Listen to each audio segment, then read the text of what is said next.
Gibutyag ni Cebu City Mayor Nestor Archival nga nakadaig ang ubang madelegado sa ASEAN Summit 2026 sa kalimpyo sa syudad. Bisan pa sa mga problema nga giatubang niini ilabi na sa basura.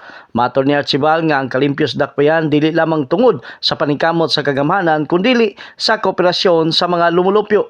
Busa giawhag ni Archival ang mga residente sa syudad nga mag-segregate sa ilang mga basura aron maminusan ang mada ngadto sa waste disposal site. Gipasabot sa mayor nga kung mapadayon ang disiplina o panaghiusa sa komunidad, mas mapaligon ang kahapsay sa syudad o mapadayon ang mayong dungog niini sa mga bisita gikan sa ubang nasod. Samtang padayon gihimo sa dakbayan ang pag-edukar sa katawhan bahin sa no segregation, no collection policy isip dugang solusyon sa problema sa basura.